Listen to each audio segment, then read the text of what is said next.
Araripina Urgente. Você sabendo de tudo com Roberto Gonçalves. E a Polícia Federal irá acolher nesta feira os depoimentos do dono do Banco Master, Daniel Vorcaro, o caba que pagava 3.600.000 conto, a mulher do careca do STF, o Alexandre de Moraes. Também a Polícia Federal vai colher o depoimento do ex-presidente do Banco de Brasília, o BRB, Paulo Henrique Costa, que queria usar o dinheiro do banco público lá de Brasília para comprar um banco quebrado. Também vai ouvir o diretor de fiscalização do Banco Central, Ailton de Aquino Santos. Esse aí era do Banco Central, né? Ele, diretor do Banco Central, ele era a favor que o BRB, o Banco de Brasília, público, comprasse o Banco Master de Daniel Vorcaro, né? Mas aí foi para votação e a diretoria, a maioria da direção do banco, felizmente, não foi na onda dele, que ele era o relator aí, né? Então os três vão depor, né? Depois aí das oitivas, a delegada responsável pelo caso decidirá se os três deverão passar por uma acariação. Inicialmente, todo mundo sabe como foi a confusão. A acariação foi determinada pelo ministro Dias Toffoli, mais conhecido como o amigo do meu pai, lá na planilha de propina da Odebrecht. Pois é, o Dias Toffoli assumiu a condução das investigações sobre possíveis fraudes envolvendo o Banco Master, botou logo tudo em sigilo e queria fazer a acariação antes do depoimento. Olha que ministro! Essa aí tem alto conhecimento, né? Da lei aqui no Brasil. Como é que você vai fazer uma oitiva, aliás, uma acariação sem ter acontecido a oitiva antes? Eu queria até ouvir os professores aqui da Facisa. Olha o que é que esse ministro do STF, esse tem alto conhecimento jurídico, viu? Rapaz, como é que você vai fazer uma acariação sem ter ouvido ainda, sem ter os depoimentos ainda dos envolvidos? Não dá para entender. Após era o que Dias Toffoli estava querendo fazer. É por isso que esse senhor aí, esse Dias Toffoli, né? É por isso que ele fez, antes de virar ministro do STF, indicado por Lula, que ele era advogado do PT, é por isso que ele fez uma prova, né, na legislatura lá de São Paulo, para ver se virava juiz de verdade, e não passou, levou cacete. Tá vendo aí? Mas eu não entendo de nada, quem entende é Thaís Herédia. Thaís Herédia vai falar sobre o assunto, ela é da CNN Brasil. O caso do Banco Master ganhou um novo capítulo nesta segunda-feira. Os suspeitos de fraude e o diretor do Banco Central, que participariam da acariação convocada pelo ministro Dias Toffoli para esta terça-feira, irão antes prestar depoimento à Polícia Federal. Em princípio, caberá à própria PF decidir, depois de ouvir as partes, se a acariação será mantida. A delegada que vai tomar os depoimentos é a mesma que pediu a prisão de Daniel Vorcaro quando as fraudes foram descobertas. O movimento de hoje soa claramente como um recuo de Dias Toffoli, que até aqui vinha conduzindo o processo sem dar ouvidos a ninguém. Ainda assim, a mudança não elimina as incertezas sobre a condução do caso, nem o temor de um revés no processo de liquidação do banco. Também nesta segunda-feira, o Banco Central encaminhou ao Tribunal de Contas da União as respostas aos questionamentos sobre a liquidação do Master, classificada como uma medida extrema pelo ministro do TCU, Jonathan de Jesus. O BC apresentou uma linha do tempo para mostrar e sustentar que a decisão pela liquidação foi um desfecho de um processo técnico, gradual e devidamente documentado. Com o caso tramitando sob sigilo no STF e no TCU, persiste no mercado a apreensão quanto aos efeitos desse episódio sobre a autonomia do regulador do sistema financeiro. A pergunta, portanto, permanece: a quem interessa fragilizar o Banco Central? A quem interessa fragilizar o Banco Central. Só não é a mim, viu, Thaís Herédia? Pela caridade. Bom, aqui pelo WhatsApp e também pelo chat, então o som tá chegando, tá todo mundo aqui curtindo, o Norberto Moura, como sempre, dando bom dia, o Derek José. Ele diz: bom dia, doutor, Jovem Pan fazendo fake sobre o Pix. Aí foi Paulo Roberto, ainda bem que aqui não é Jovem Pan, né, Derek? Paulo Roberto tá dizendo bom dia, entrou aqui também no chat e deu salve o Brasil dos corruptos, diz ele aqui. Fala alguma coisa dos corruptos aí, Derek, pela caridade. Da esquerda, né? Porque o da direita, você não... Aliás, da direita você fala direto, né? O Derek aqui sempre lembrando dos casos aí que passaram e a gente trouxe à tona aqui, como aquele caso lá do Sóstenes de 400 e tantos mil contos que encontraram na casa dele, a gente trouxe.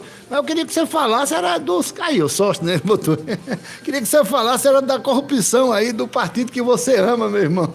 Não seja assim tão... imparcial, aliás, tão parcial não, deixa comigo de ser parcial, tá certo, meu irmão? 7 horas e 10 minutos. E o rombo nas contas públicas? Pois é, o rombo fiscal acumulado até novembro no governo de Papai Lula chegou perto de 84 bilhões de reais. Aí, Dérico, um assunto bom para você comentar. 80, e é porque tem um bocado de conta aí que não está entrando na contabilidade, né? Tem um bocado de gasto que Lula disse, não, isso aí não é gasto não, isso aí é investimento, não bota na conta não. Quer dizer, o rombo é muito maior, né? Quem tem os detalhes sobre o rombo fiscal do governo Lula no mês de novembro e também o acumulado do ano é o repórter Eildo Brito. Alô, Brito. Lula. Bom dia, Brito, seja bem-vindo aqui ao programa, meu irmão. Cadê o Brito? Vamos lá, tá pronto agora, vamos lá. Bom dia, ouvintes da Rádio Arari FM 90,3. As contas do governo central, que reúne Tesouro Nacional, Banco Central e Previdência Social, registraram um rombo de 20,2 bilhões de reais em novembro de 2025. E no ano, o saldo negativo chega perto de 84 bilhões de reais, conforme dados divulgados ontem pelo Tesouro Nacional. O déficit primário do penúltimo mês do ano é 4 vezes mais profundo do que o resultado negativo de 4,5 milhões de reais registrado no mesmo mês de 2024, aumento de 328,8% em termos reais, descontada a inflação. Os dados refletem o descompasso entre os gastos e a arrecadação do governo, uma vez que as despesas do governo central cresceram 4% em novembro, na comparação com o mesmo mês de 2024, já contabilizando a inflação do período. As receitas totais tiveram queda real de 2,6% na mesma base de comparação. No acumulado do ano, o déficit primário do governo central somou 83,8 bilhões de reais, 25,1% maior do que o saldo negativo de 67 bilhões de reais registrado no mesmo período de 2024.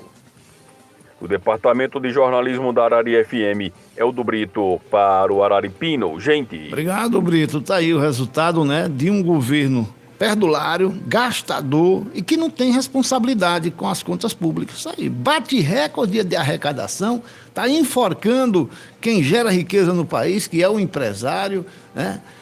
E quando o cara vai olhar, todo mês é rombo. Todo mês é rombo. Meu amigo, onde diabo é que nós vamos parar desse jeito? Ei, chega não, meu amigo. E aí esconde o rombo, né? Porque coloca despesas sem entrar na contabilidade, engana o abestalhado e o rombo vai botando para frente, vai empurrando. E como é que um país desse aí vira um país rico, decente, e que a população possa usufruir aí dos benefícios desses impostos que são pagos aí? Caríssimos, um dos mais caros do mundo, pela caridade.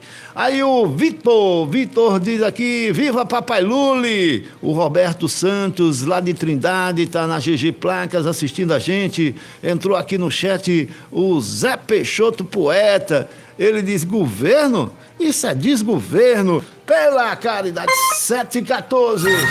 7 horas 14 minutos, vá deixando aí o seu comentário, vá deixando aí a sua opinião no chat no YouTube, canal Blog do Roberto, ou pelo WhatsApp da Arari FM 91851911. E os Correios?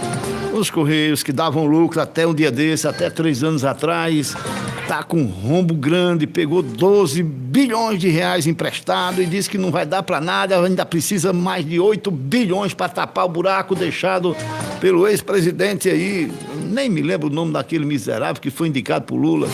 Pois é, e vai cortar 15 mil funcionários, pegou 12 bilhões de reais emprestados, vai cortar 15 mil funcionários e fechar 1.000 agências. E agora? Onde é que nós vamos, Galo Branco? Tenha calma, doutor Roberto. Isso aí é só nos Correios, viu?